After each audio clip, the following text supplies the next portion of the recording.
Y en ello también, además de analizar tu tipo de crianza como papá, a mí me parece importante que vayas un poco a tu historia de vida y que analices tú como persona, cómo fue tu proceso de aprendizaje, cómo era la escuela a la que ibas, ¿no?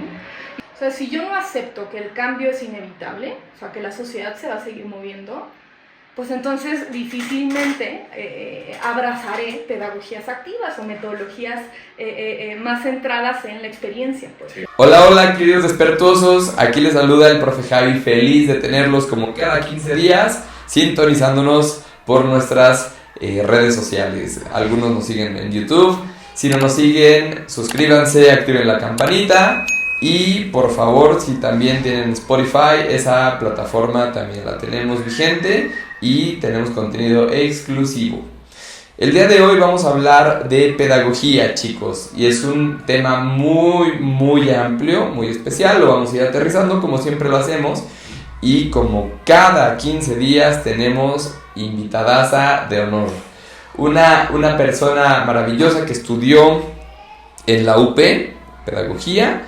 Hizo posgrados, uno particularmente muy interesante en torno a la educación y el arte en la Universidad de Barcelona, y ha sido creadora de modelos activos, de modelos pedagógicos que de su mente fueron creados y hoy en día funcionan, hoy en día se implementan y hoy en día dan grandes resultados. Bendito Dios, existe gente como ella.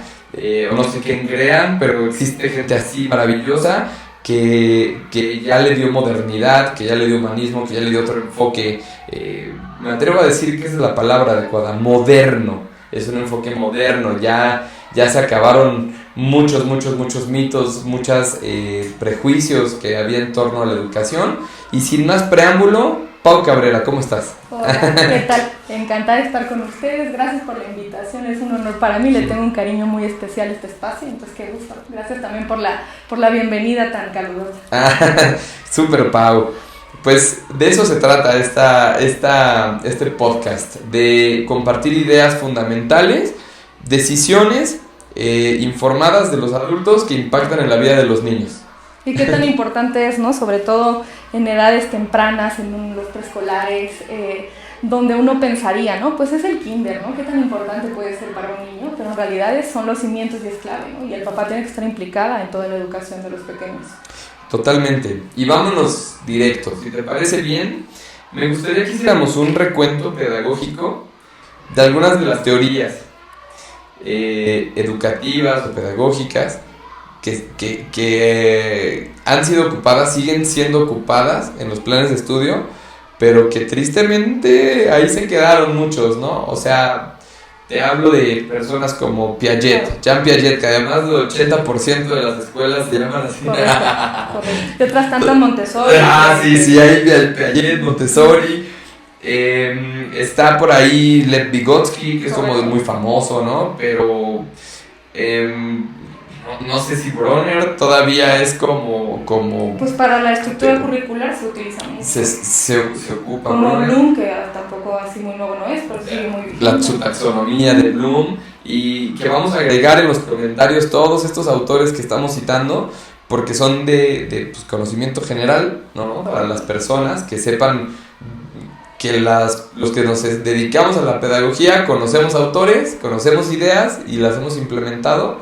Pero la verdad es que yo pienso que ya la mayoría están rebasados o están ya muy modificados. ¿Qué hay nuevo, Pau? Yo qué te diría, o sea, primero hagamos, ahorita si quieren vamos lanzando nombres, pero creo que más que el entender los teóricos que hay en torno a la pedagogía o a los currículos, hay que entender que en su momento ellos mismos fueron innovadores y fueron pioneros, ¿no? De su tiempo, ¿no? Y que creo que hay que dividirlo como ha habido un parteaguas, ¿no? Que lo podríamos cerrar entre la educación tradicional, ¿no? Que también haría un matiz a qué nos referimos con la educación tradicional, y la educación activa, ¿no? Yo creo que la educación tradicional es un concepto que hemos manoseado bastante, ¿no? Que hoy en día cuando se usa hasta a veces lo tomamos peyorativo, ¿no? Sí. Y no necesariamente tiene que ser así, ¿no? Yo creo que hay una distinción entre ser tradicional y ser tradicionalista, ¿no? Okay. Hay cosas de la tradición educativa que no quiere decir que estén mal, ¿no? Ejemplo, los temas de disciplina, ¿no? Que ahora estamos trabajando disciplina consciente y otro tipo de abordajes es otra cosa, ¿no? Pero a la escuela en medida se va para también agarrar hábitos, límites, etcétera, etcétera, ¿no? Entonces, son cosas que a lo mejor la educación tradicional nos han dejado, que no quiere decir que se tengan que perder al 100%, sino que la pedagogía va de reinventarse, de ser dinámico, ¿no? No quiere decir que esta educación tradicional la vayamos a enterrar, tampoco va por ahí, sino hay que entender qué de esa educación tradicional sigue vigente, qué no sigue vigente y cómo la puedo transformar a una pedagogía más moderna, como dices tú, ¿no? Tradicionalista para mí me implicaría el que me case con la tradición y me sea difícil ceder a la tradición, ¿no? Que yo no tenga flexibilidad tal para entender que así como las sociedades cambiantes, los modelos pedagógicos también, ¿no? Entonces, si yo no genero dinamismo en los modelos pedagógicos, me voy a volver obsoleto, porque soy tradicionalista. Pero quería hacer esta distinción entre la educación tradicional y la tradicionalista porque me parece que también hay que cuidar mucho el uso de esos conceptos. No, a mí, en lo personal, no me parece que la educación tradicional sea buena o mala, solo es un hecho.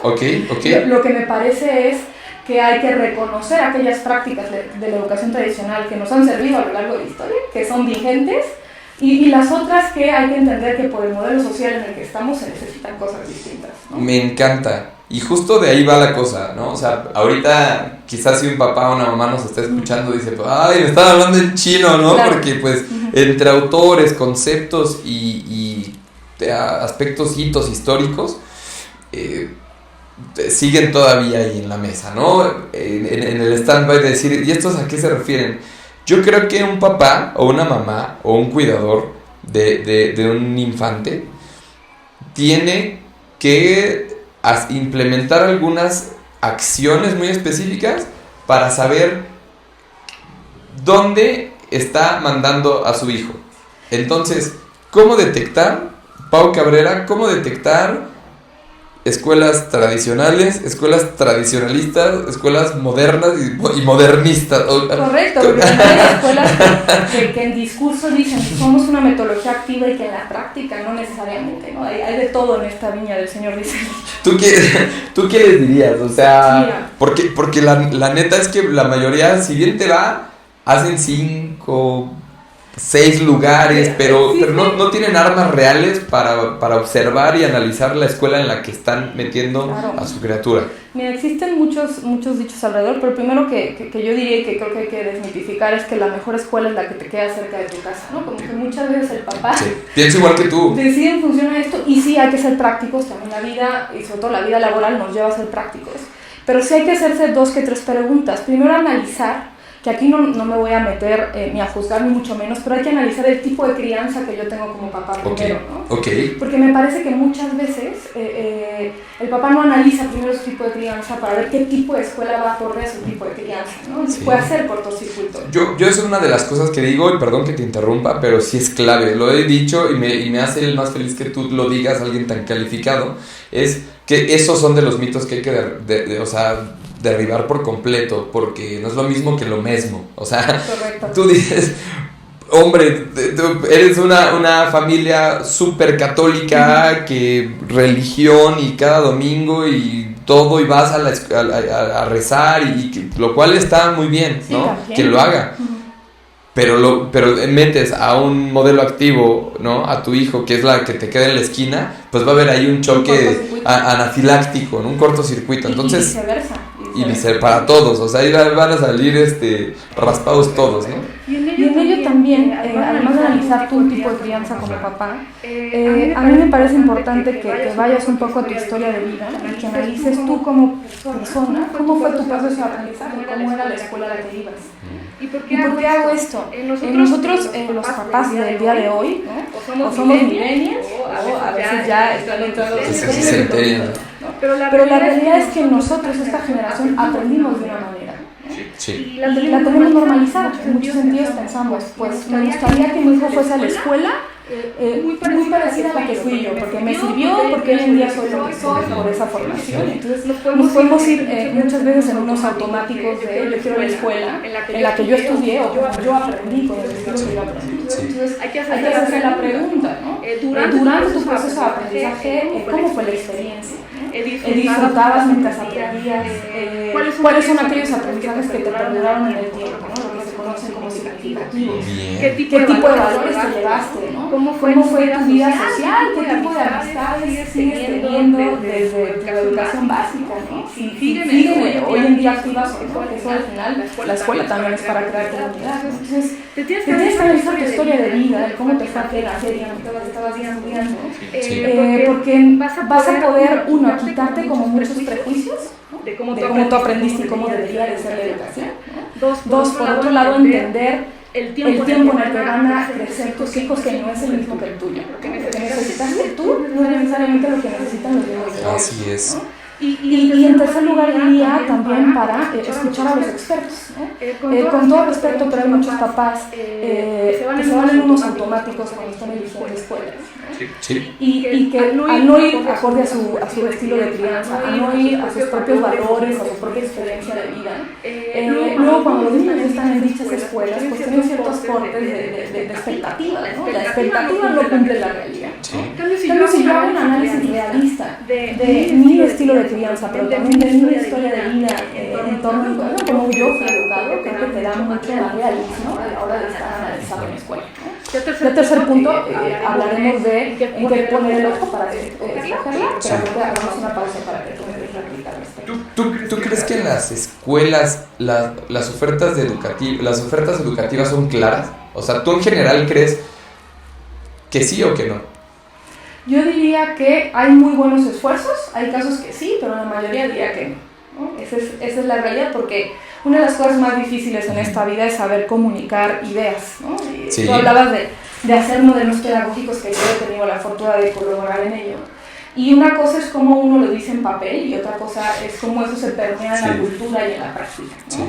Y ahí está el reto, cómo eso se permea en la cultura y en la práctica, ¿no? Y muchas veces las escuelas adquieren discursos únicamente porque es la tendencia educativa del momento, porque está de moda, ¿no? Si quiero sonar moderno, ¿no? Porque está de moda, u otras se quedan con discursos viejos por decir somos estables, soy la escuela de toda la vida, voy a funcionar como siempre he funcionado y te doy la estabilidad que tu papá, si tú no hiciste un análisis de lo que tú quieres ahora para tus hijos en la educación, dirás si yo aprendí así, estupendo, me voy a la misma escuela, ¿no? Y muchas veces también creo que se han manoseado muchos discursos en torno a pedagogías. El claro ejemplo es el constructivismo, ¿no? El concepto constructivismo, yo creo que, o humanismo.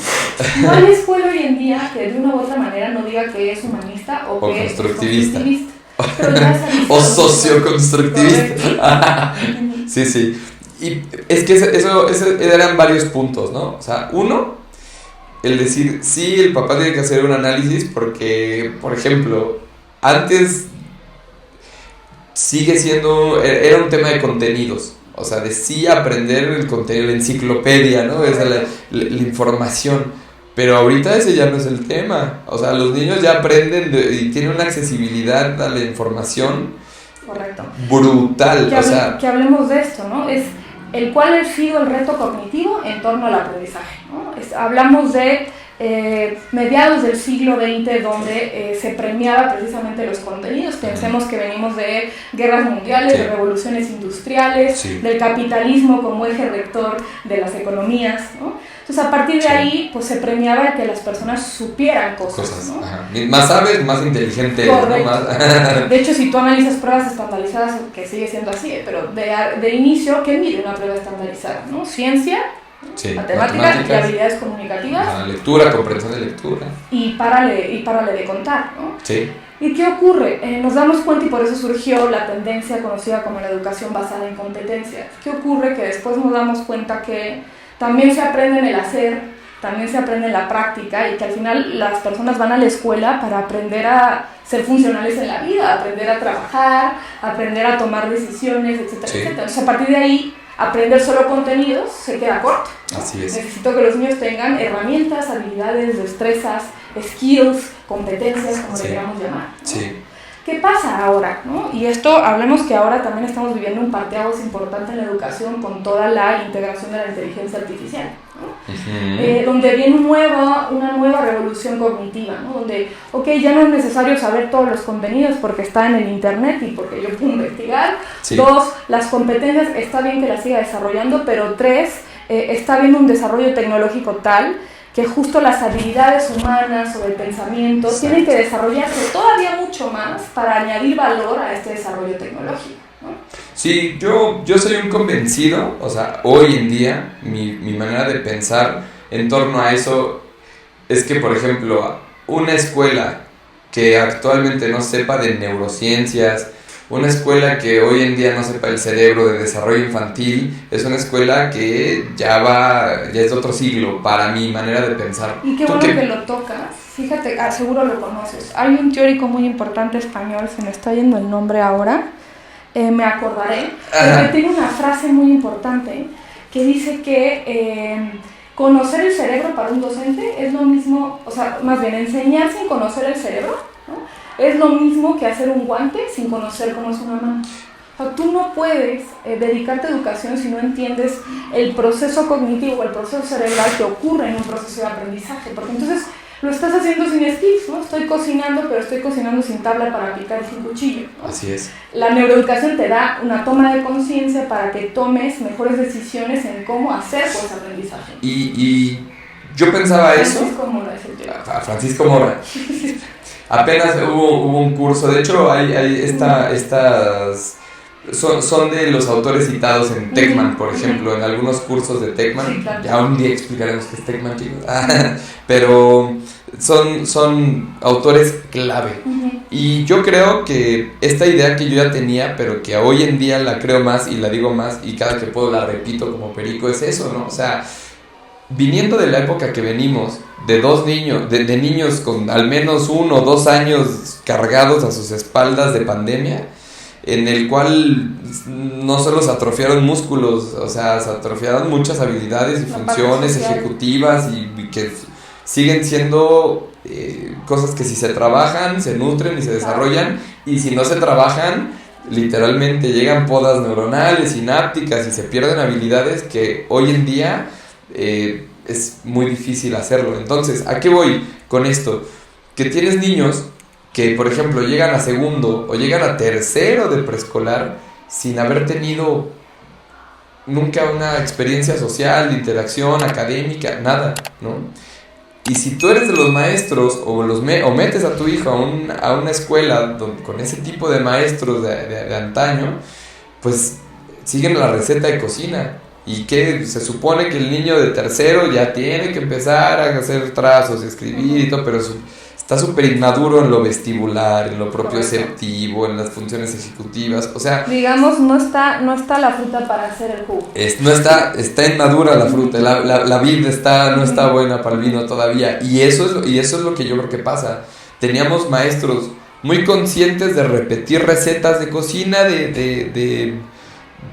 de qué tienen que hacer, cómo tienen que hacerlo, pero ya no son los mismos niños que les tocaron a esos maestros, que les tocaron a esas instituciones, y que la única manera en la que se ha podido, o las instituciones que han logrado sacar adelante a esos niños, es porque sus maestros o sus directores saben del cerebro de los niños. Y que creo que con esta idea acabamos de englobar algo, que es la toma de conciencia, tanto de los docentes como de los padres de familia, ¿no? O sea, si yo no acepto que el cambio es inevitable, o sea, que la sociedad se va a seguir moviendo, pues entonces difícilmente abrazaré pedagogías activas o metodologías más centradas en la experiencia, por ejemplo, ¿no? Entonces, cuando hablamos de esto, regresando a la elección de escuelas, pues tú como papá, por eso los invito a hacer una reflexión de cómo aprendieron ustedes. Cuestionen cómo aprendieron ustedes.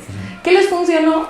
¿Qué no les funcionó? Y a partir de ahí entonces ya podemos tener un diálogo de qué escuela es mejor para tu hijo, ¿no? Y lo mismo pasa con los docentes. Muchas veces, y esto va también del bagaje de los años de experiencia, nosotros aprendemos prácticas docentes a veces como dogmas de fe, ¿no? Y entonces no me los cuestiono, solo es un dogma, yo lo sigo porque así debe de ser, porque así lo aprendí y porque así me ha funcionado por 10, 20, 30 años, ¿no? Entonces, ¿bueno o malo? Pues no diría tampoco que es bueno o malo, más bien el reto está de nuevo en esta toma de conciencia. Uno como docente se tiene que cuestionar siempre su práctica y tiene que entender, como tú decías, que los niños de hoy no son los mismos que los niños que fuimos nosotros. Las necesidades son otras, ¿no?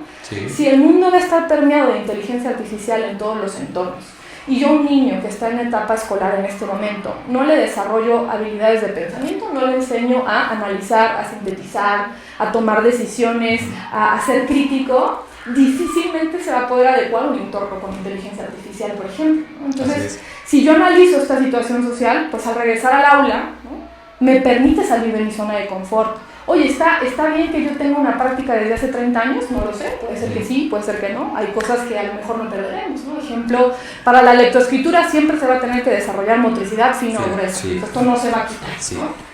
Aquí hablamos, eso es parte de la educación tradicional, que hay que perderla, no. Pero, por otro lado, ¿qué otras prácticas sí me puedo cuestionar para atender mejor a esta necesidad de los niños? Hablando de un ejemplo de comunicación. En el kinder no nada más hay que enseñar a leer y escribir, hay que enseñar las habilidades de comunicación, que el niño sepa expresar lo que siente, lo que piensa, para que entonces sea mucho más crítico de la realidad. Entonces, a partir de esto, yo como docente tengo que tomar conciencia y no desechar toda mi experiencia y toda mi práctica de aula, sino pues como los Transformers, ¿no? O sea, construirla encima, tunearla, hacerla mucho más práctica y realista a lo que se necesita hoy, ¿no? Totalmente de acuerdo. Y eso me gustaría que hiciéramos una especie de cuadro comparativo de esas nuevas habilidades de las instituciones y de los docentes con respecto a la educación. Te pongo el ejemplo. Antes creo que había un autoritarismo. O sea, la escuela antigua, o sea, llamémosle como quieras, antigua, tradicionalista, antes del siglo XX, no sé. Autoritarismo absoluto. El maestro como el centro del universo, dice, platica, él cuenta, él todo. Hoy en día una metodología moderna, como por ejemplo un aprendizaje basado en proyectos, toma en cuenta la opinión del niño, ¿no? A ver, tú dime, tú habla, tú expresa, ¿no? Algo que me parece muy interesante de analizar, por ejemplo, el tema de los espacios educativos, que es como un ejemplo muy visual y a ti como papá te puede quedar muy claro el cómo los espacios son transformadores en medios educativos, ¿no? Entonces, si tú hablas de un modelo autoritario de la educación, donde el profesor es el único que posee el conocimiento, esta es la postura central, ¿no? Sí. Y por tanto, es el único que puede transmitir dicho conocimiento, ¿no? Pero además no se puede equivocar, también la postura frente al error cuando tienes modelos como el mencionado, pues el profesor no se equivoca, y si se equivoca, lo linchamos, se te cae el santo, sí. Correcto. ¿Cómo eran las aulas? ¿Cómo eran los espacios en ese momento? Que así nos tocó a nosotros, ¿no? Sí. Las aulas hablamos organizadas por filas, o bueno, por columnas, depende por dónde lo estés viendo, donde tienes adelante como una especie de escaloncito o pedestal, donde ahí va el docente, porque claro, el docente es la figura máxima de autoridad, hasta el espacio me lo está dando, donde tengo un pizarrón enfrente y donde se da una clase magistral, por ejemplo. Un modelo autoritario te lleva a ese tipo de prácticas pedagógicas. Y de formulación de espacios. Y el espacio está diseñado para un modelo pedagógico como ese, ¿no? Entonces llegamos al siglo XXI, al 2024, y vamos a la mayoría, que yo tengo la fortuna, lo digo con mucha humildad, de visitar colegios por todo el país y en distintas partes del mundo. Y yo diría que el 80% de los colegios sigue teniendo esa estructura de espacios, ¿no? Entonces uno se pregunta, ¿no? Quiero trabajar con métodos más activos, pero el espacio me es imposibilitante porque tengo las 4 paredes, porque tengo el pedestal donde el profesor va adelante y el pizarrón. Porque tengo el pupitre del niño para que no interactúe con nadie, nada más. Correcto, los tengo en filas, no me permite la cooperación. Pues difícilmente una cultura activa de educación va a permear en un espacio de aprendizaje como ese, ¿no? Entonces, eso el ejemplo lo pongo porque es el ejemplo más visual para hacer un contraste entre cómo debe ser una pedagogía tradicionalista y una pedagogía activa, ¿no? Y en torno a los docentes, pues pasa lo mismo. Si el espacio es inflexible, las mentes también se vuelven inflexibles, ¿no? Entonces, cuando hablamos de qué skills necesitaría un docente del siglo XXI o de nuestro tiempo, como le queramos llamar, ¿no? Me gusta mucho citar, hay una investigadora que es de educación artística, pero es interesante, se llama María Caso. María Caso. Tiene un libro que se llama Las 4 microrevoluciones, está muy interesante. Okay. Y entonces habla de cómo necesitas, y les doy otra referencia, ¿no? Por ejemplo, el Colegio Montserrat, que tiene también su proceso de transformación en 3 años, ¿no? Cuando se hace una transformación pedagógica o cuando se construye un modelo desde cero, se tiene que tomar varias aristas. Sí. El primero es el método o el cómo, ¿no? O sea, ¿qué pedagogía voy a fundamentar esa escuela, ¿no? ¿Va a ser tradicional o no? ¿Va a ser activa? ¿Y qué le voy a meter? ¿Aprendizaje basado en proyectos? ¿O juego? ¿O inteligencias múltiples? ¿O todos los anteriores? Que muchas veces los modelos más sólidos son los eclécticos, los que tienen un poquito de distintas cosas. Sí.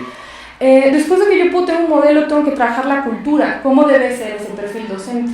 ¿Cómo debe ser esa comunidad de aprendizaje? ¿Qué tipo de papás voy a tener? ¿Qué tipo de niños quiero formar, ¿no? Sí. Ya que tengo la parte de cultura, pues ya me voy a la parte operativa. ¿Cómo tiene que ser la estructura organizacional? ¿Cómo tienen que ser los tiempos, los espacios, ¿no? Los espacios se deben transformar o se deben considerar, ya lo decía Loris Malaguzzi, como un tercer maestro, ¿no? Sí. El espacio forma en sí mismo. Si yo tengo un espacio inflexible, pues mi pedagogía será inflexible, ¿no? Entonces, en este proceso de transformación, pues hay que tomar en cuenta a las personas, a los espacios y obviamente a los cómo, al método, ¿no? Entonces, regresando a las skills de un docente, yo diría, lo primero es que tiene que ser flexible. O sea, si un docente cree que ya aprendió todo lo que tenía que aprender, entonces debería de retirarse. O sea, una persona que se dedica a educación debería de asumir que va a aprender toda la vida. Sí, ¿no? sí. Segunda cosa que yo diría es adaptabilidad, ¿no? O esta posibilidad de abrirse al cambio. ¿Me puede dar miedo? ¿Puedo tener resistencias? Eso es totalmente humano. El cambio siempre nos paraliza. De primera entrada es un mecanismo de defensa. Pero por lo menos el que yo tenga la intención de estoy abierto a, ya te habla de un perfil docente hacia este siglo y hacia este tiempo, ¿no? Sí. Y el tercero es la parte de actualización o de formación, que entienda que debe aprender constantemente y que no lo sabe todo, ¿no? Qué bueno que hiciste este contraste entre educación pues, más autoritaria y la de hoy, ¿no?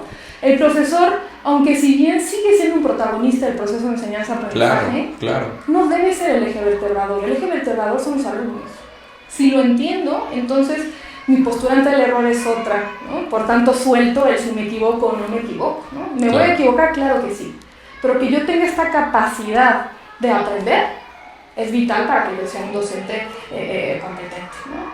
Y regresando hacia los papás, pues lo mismo hay que cuestionarse de una escuela, ¿no? ¿Importante analizar los espacios? Sí, porque pues, los espacios son el tercer maestro, ya lo decíamos. Sí. ¿Es lo único? No, ¿no? Yo puedo tener la mejor de las instalaciones y puedo tener una pedagogía que no sea sólida, ¿no? ¿Qué sería más importante? En realidad la pedagogía del espacio, ¿no? Sí. Entonces me tengo que fijar que los espacios sean tradicionales o sean más activos, que por lo menos sean flexibles, ¿no? Que sean movibles, ¿no? Ver una mesa redonda con esa. que sea abierto a la cooperación o a la colaboración, ¿no? Aunque sean pupitres y la escuela los reacomodó para que trabajen por centros, perfecto, pero que sea flexible, que no esté aquello totalmente cerrado, ¿no? Lo mismo que con la pedagogía. Si una escuela, y sin criticar a escuelas, pero a mí me parece que cuando una escuela se casa con un solo enfoque metodológico, se vuelve inflexible también, ¿no? Sí, en cambio, si tienes un modelo ecléctico o que toma de chile, mole y pozole, obviamente viene encaminado y con sentido. Con conciencia. ¿no? Te da de nuevo flexibilidad, ¿no? Y tercero, la cultura que tiene la escuela, ¿no? Cómo trata a su gente, cómo es su tono humano, cómo es la atención a clientes, que muestra mucho el cómo son con sus profesores y por tanto los profesores con los niños, ¿no? La parte socioemocional, hoy en día no puedes revisar una escuela sin fijarse en su programa socioafectivo, ¿no? Estamos en un tiempo, después de la pandemia, con estas generaciones donde se vuelve vital que formemos personas que tomen conciencia de sus emociones, que sepan manejarlas, gestionarlas y relacionarse a partir de ahí. Claro, porque hablando específicamente de los niños actuales, fueron niños que estuvieron a manos de personas que no eran profesionales. Sus papás, grandes ingenieros, futbolistas, abogados, lo que tú me digas, pero que del profesionalismo en torno al niño, a la psicología, a la pedagogía, pues muchos tienen solamente la referencia experiencial, ¿no? Pero es importante saber un poco de historia también, informarse en torno a corrientes psicológicas. Hoy en día yo me he encontrado muchos adultos que no tienen ni idea, ya con hijos, de qué es el conductismo, de qué es Sí, claro. estas corrientes, no sé, gestálticas o Que no hace falta ser psicoanalíticas, expertos, pero unas ligeras nociones. que son fundamentales para entender, ¿no? ¿Qué ocurre hoy en día, ¿no? Y ahora que tocas a los niños de hoy, creo que esto es una tercera cosa que mencionaría tú como papá en que debes fijarte, en el hijo que tienes. Muchas veces uno elige escuelas en función a la practicidad, ya hablábamos de la que quede más cerca de tu casa, o el precio, a ver, que al final sí va a ser importante, uno tiene el budget familiar que Por tiene, supuesto. y pues vamos a pagar la escuela que podamos pagar, la mejor que podamos pagar, Sí. esto está claro. O lo más cercano a lo que querramos, ¿no? Correcto.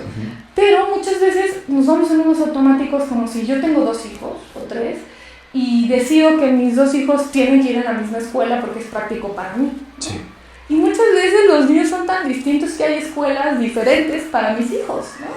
Con mi estilo de crianza. A ver, a lo mejor la logística se me afecta, ¿no? Que yo tenga que ir a 2 escuelas, sí, pero hay que tomar también la decisión pensando en el hijo que tengo, ¿no?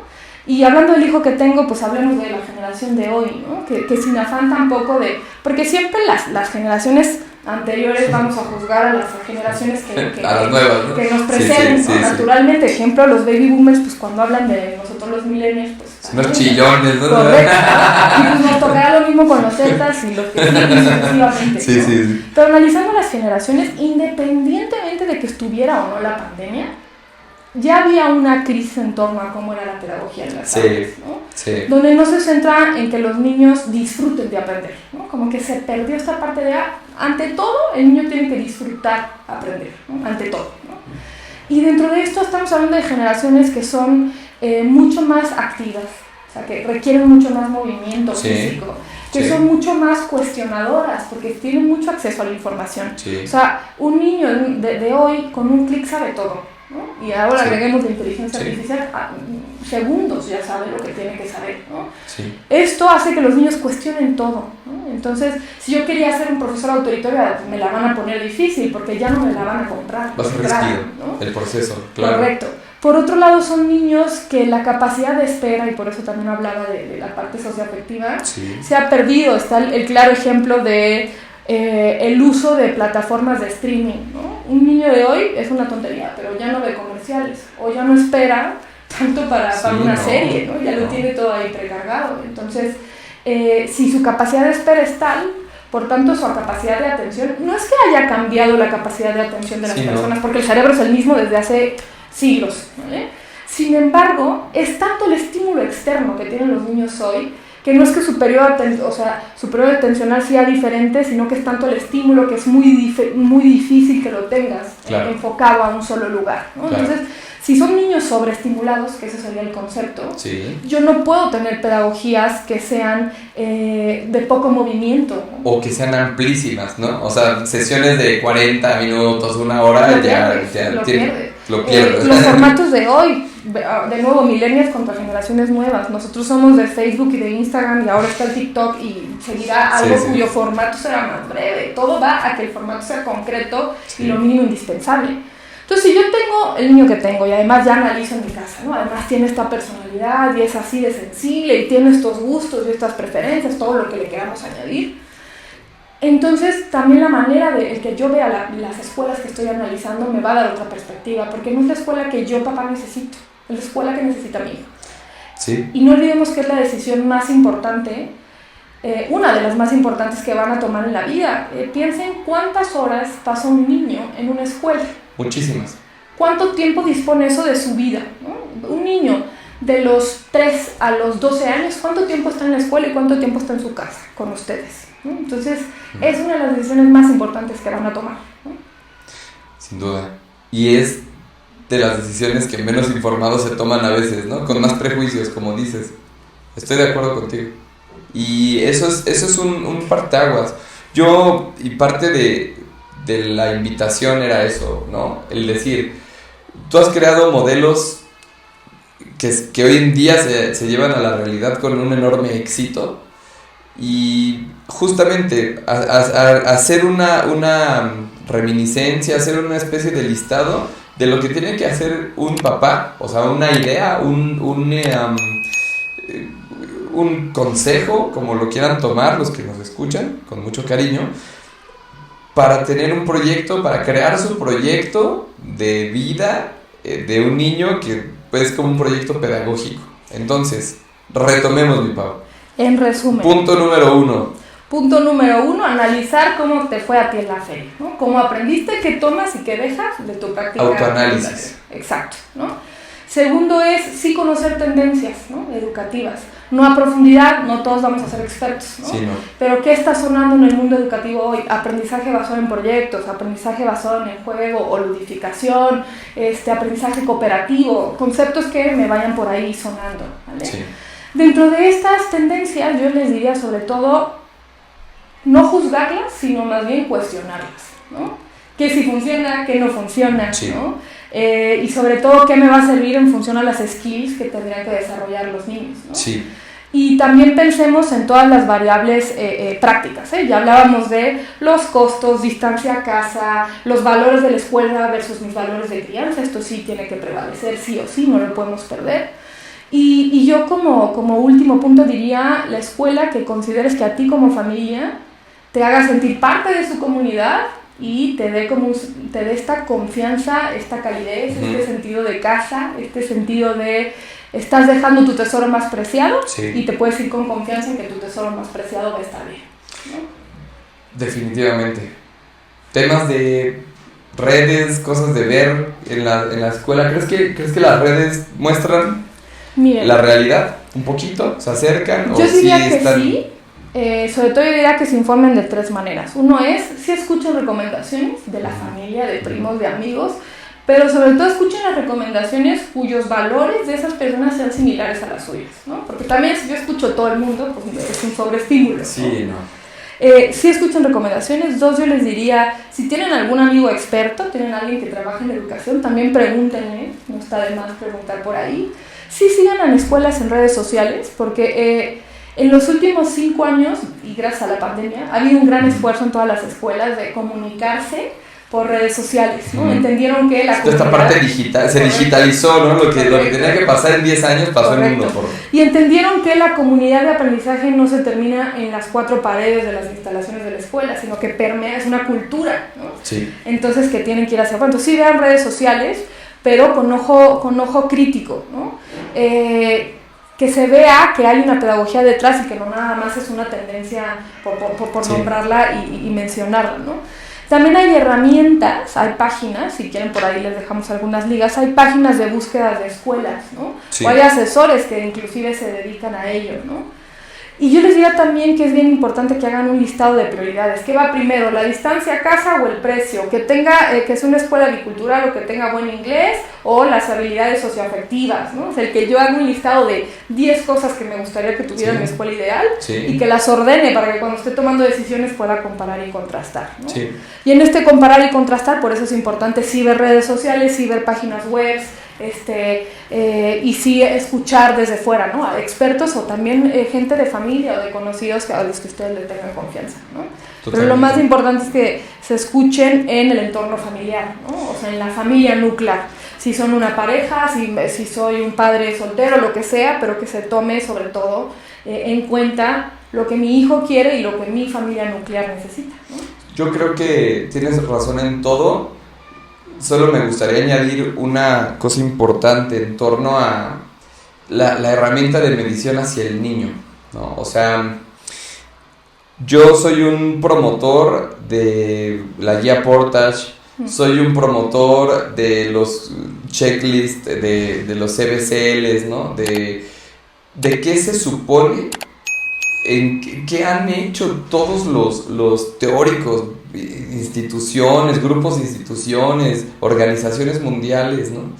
En torno a habilidades que tiene que tener un niño o conductas, porque creo que eso es muy clave, muy clave, Pau. O sea, y me gustaría conocer tu opinión, evidentemente. Es decir, estas pequeñas herramientas que van a ayudar a los papás a pensar cuál es el status quo real de su hijo, y que a lo mejor permite que se acerquen a un psicólogo infantil o a un pedagogo para que realicen evaluaciones en torno a qué tiene que hacer un niño, ¿no? A ciertas edades, porque hay veces que pues un papá quizás no tenga muchos, y actualmente pasa, no tiene ni siquiera referentes, ¿no? O sea, se dan cuenta que van a una fiesta después de haber estado con el niño 2 años encerrado y que su hijo está en la esquina agarrando un carro y haciéndole así durante 3 horas y otros están jugando y cotorreando y aventándose, ¿no?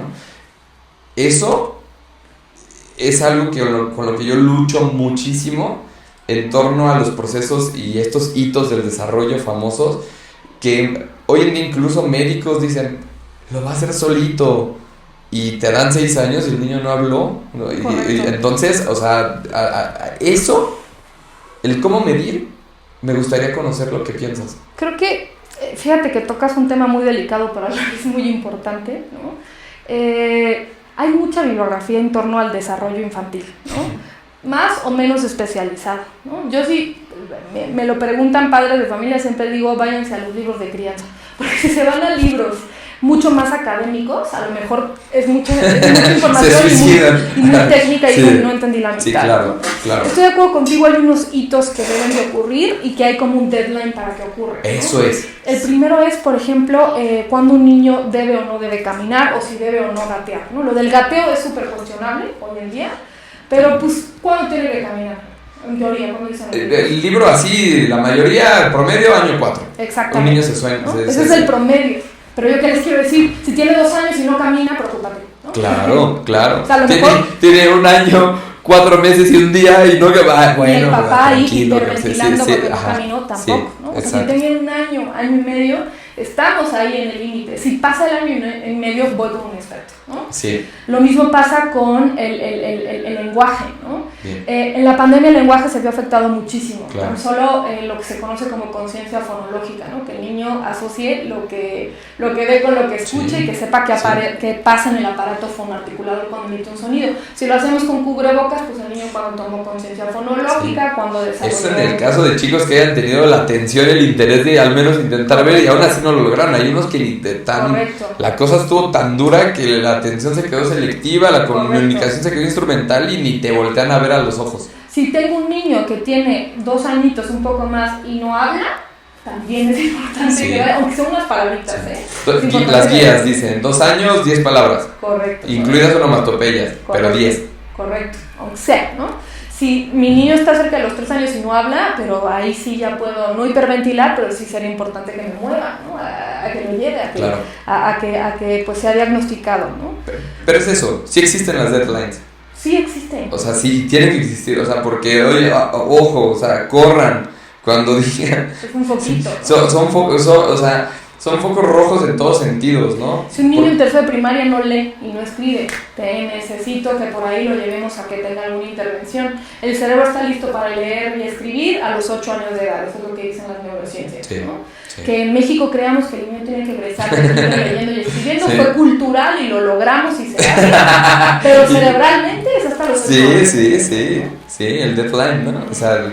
yo creo que hasta por marketing, lee, escriben y habla japonés y chino y francés, que sí, está estupendo, pero sí, hay que respetar, el mensaje es, hay que respetar el ritmo madurativo de los niños, sí, ¿no?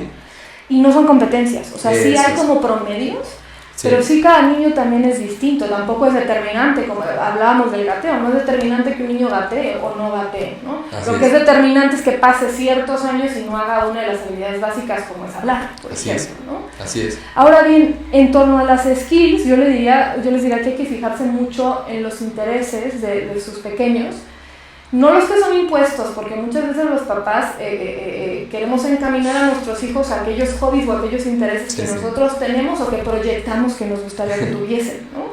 Hay que analizar los que, sí, verdaderamente ellos están mostrando desde chiquititos, ¿no? También les diría que desde pequeños, entre antes puedan tener interacción social mucho mejor, que fue lo que pasó en la pandemia, ¿no? Sí. No tengo que hacer un compar y contraste de mis hijos todo el tiempo, ¿eh? No se trata que yo vaya a una fiesta infantil y digo, uy, mi sobrinito tal y hace tal y mi hijo no lo hace, sí, ¿no? O mi hijo hace esto y el tuyo no, o sea, de manera sana esta comparación, ¿no? Claro. Más bien es simplemente para ver cómo se desenvuelve o cómo se comporta en sociedad, que por eso es tan importante los preescolares o los espacios de educación y de estimulación temprana, porque lo que tú quieres es que el niño aprenda no solo a ser persona, sino a ser persona social. Entonces creo que es importante, entre antes lo puedas envolver en un entorno social, también mejor estarás alerta para detectar si el niño está teniendo un deterioro o un problema en el desarrollo, ¿no? ¿Y tú crees, digamos, ya acercándonos al final de esta hermosa plática, crees que un papá tiene la responsabilidad, una mamá tiene la responsabilidad de formarse? O sea, ¿se vale o no se vale? Como exigirlo, decirle... Mira, y sin afán de juzgar a nadie, sí, porque yo creo que la paternidad es una de las cosas más complejas que vive un ser humano y más retadora y más y que drena más energía. O sea, esto es una vocación, ser papá es una vocación, hay que aceptarlo, y a toda persona que fue valiente y que decidió ser papá hay que aplaudírselo, ¿no? Okay. Pero sí está en su responsabilidad de informarse, ¿no? Y más si no hay vocación o tanta vocación, ¿no? Correcto. Yo creo eso. Correcto. Si no hay tanta vocación, tienes todavía que ser más técnico, todo más intelectual. Y si no tengo tiempo o no me quiero informar, entonces con mayor mejor sí métanle un poco de inversión de tiempo en la elección de escuela, para que si no lo van a hacer ustedes, en el entorno en el que están confiando les puedan apoyar, ¿no? Sí. Por eso la elección de escuela es tan importante, ¿no? Porque al final son un equipo. Ambos están fomentando el desarrollo de su hijo, ¿no? Ambos hacen equipo para que su hijo pueda ser el colaborador y la persona del futuro, ¿no? Entonces, por eso la elección de escuela es tan importante. Si yo no me puedo informar o no me da la gana de informarme de crianza, entonces me acerco a los expertos que me puedan ayudar a que mi hijo sea desarrollado de la mejor manera posible. Pero sí diría que en medida de lo posible, con más o menos información, pero sí documentense. Si no les gusta leer, hay podcast, están las TED Talks, hay 1,000,000 de videos, hay TikToks con buen contenido, con muy buena calidad de contenido. Hay de todo según el formato que tú quieras, pero hay que informarse. Porque en cualquier proyecto lo haces. O sea, quieres construir un cuartito más, te asesoras con un arquitecto. Correcto. Que hay un tema, te asesoras con un ingeniero. Que te duele, no sé qué, te asesoras con un médico. Y las decisiones así de crianza y de niños, ahí sí van sin asesoría. Y creo que también lo normalizamos, ¿no? Como es algo totalmente humano, ser papá, traer hijos al mundo, formarlos, que crezcan, se reproduzcan y mueran, como es algo tan normalizado en una persona, como que asumo que lo voy a aprender a la marcha. Y sí, lo vamos a aprender a la marcha, pero si hay expertos y te puedes asesorar, pues acércate a los expertos y asesórate de la mejor manera posible, ¿no? Estoy de acuerdo. Tomarás mejores decisiones entre más informado estés. Así funciona la vida en cualquier lugar, ¿no? La información es poder. Exactamente. Yo sí creo eso. Pau Cabrera, por favor, recomiéndanos un libro que así que digas, nuestros despertuosos, hermosos, que tengan que leer en torno a este tema. O sea, que tú digas, ok, y una serie, una película. Uy, el libro me la pone muy difícil, siempre me quiere recomendar. O quiero recomendar 5, ¿no? O soy pésima para títulos. Pero yo les diría, ya que hablemos de neurociencias, no diría libro, pero revísense, hay una charla que generó BBVA con Francisco Mora. Sí, lo vi. De neurociencia, pero muy bien explicado el por qué es tan importante el desarrollo del cerebro en los pequeños, eso les diría, ¿no? 2, les diría, no es un libro como tal, pero les diría, si están en la Ciudad de México y están buscando escuelas, sí revísense el ranking de las mejores escuelas, por ejemplo, de Chilango. No es que sea el mejor de los rankings, ¿no? Sí. Pero por lo menos te da un mapeo de las escuelas que hay en la ciudad y te da ciertas variables de precio, de métodos, de instalaciones, etcétera, etcétera. Sí. No solo Chilango, hay otros que pueden funcionar. Respecto a escuelas activas, me gusta mucho un libro de Sir Ken Robinson que se llama Escuelas Creativas, de hecho, que justo es una crítica a cómo aprendimos, cómo deberíamos aprender, cómo tendría que ser hacia el futuro y cómo se debería constituir una escuela de esa manera. Y que finalmente a lo mejor lo pueden aplicar en su casa, no necesariamente en la escuela, ¿no? Por otro lado, les diría el libro que me mencioné de María Caso, de las microrevoluciones, ¿no? Sobre todo para la parte de cuestionar la educación hegemónica. Las 4 revoluciones. Microrevoluciones, exactamente, ¿no? Y pararé de los libros porque te dije que a mí me dices uno y digo 5. Y en términos de serie, fíjense que está, no quiero usar un adjetivo negativo, está ligerilla, dominguera, pero me parece una buena reflexión. Hay una serie que me parece que está en Prime que se llama Adopt, no sé si la has visto. Sí. Y me ha parecido muy linda porque analiza la escuela desde un tono humano, ¿no? Desde como que al final es una institución humana que se equivoca, que se construye, que aprende y que hace lo que puede con lo que tiene. Esto es importante, ¿no? Sí. También muchas veces en las escuelas, cuando las estamos revisando, ¿no? De nuevo, como que no permitimos el error, ¿no? Y hay que entender que una escuela, como cualquier empresa, está hecha de personas y que las personas aprendemos y nos equivocamos, ¿no? Claro. Entonces, que cualquier escuela que ustedes elijan, así como ustedes como papás, vamos a hacer lo que podemos con lo que tengamos, siempre con la mejor de las intenciones. Que esa sería un gran plus o algo a ver en una escuela, ¿no? Si tienes un director, un subdirector, una maestra, alguien que dice, la neta me equivoqué, o sea, ahí hay algo interesante, ¿verdad? Yo me fijaría mucho en la postura frente al error que tiene una escuela. Eso ayuda un montón. Sí. Y la capacidad de aprendizaje de las personas, de las escuelas, ¿no? Bien, querida, pues un consejo que nos quieras dar, que te hubiera gustado a ti que te dijeran y que ahora nos lo vas a decir tú a nosotros. Que la práctica se hace en la acción, que está muy bien tener los papeles y tener modelos y tener métodos, y eso que yo me he dedicado a eso formalmente, pero que el reto está en el hacer, ¿no? Entonces, de nuevo, o sea, vámonos con esta frase, ¿no? Hagamos lo que podamos con lo que tengamos y teniendo buena intención, seguramente que llegaremos a mejor puerto, ¿no? Pau Cabrera, muchas gracias por venir. Un gusto, gracias por la invitación. No, hombre, muchas gracias, me pone muy contento. Y pues bueno, ya nos seguiremos viendo. Despertosos, yo me despido de ustedes haciendo, digamos, una reflexión en torno a la importancia de las decisiones informadas. Con expertos, con libros, autoaprendizaje, experiencias. Si lo hacemos con nuestra salud, si lo hacemos con nuestro dinero, si lo hacemos con nuestros objetos, hay que hacerlo con nuestros niños o por nuestros niños.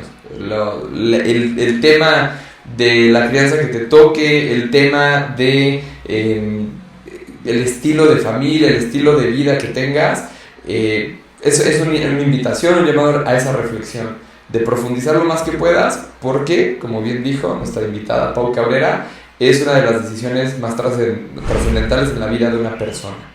Entonces, pues hasta aquí el profe Javi, con mucho gusto, nos vemos, agradecemos a nuestros patrocinadores, en este caso las pinturas Comex.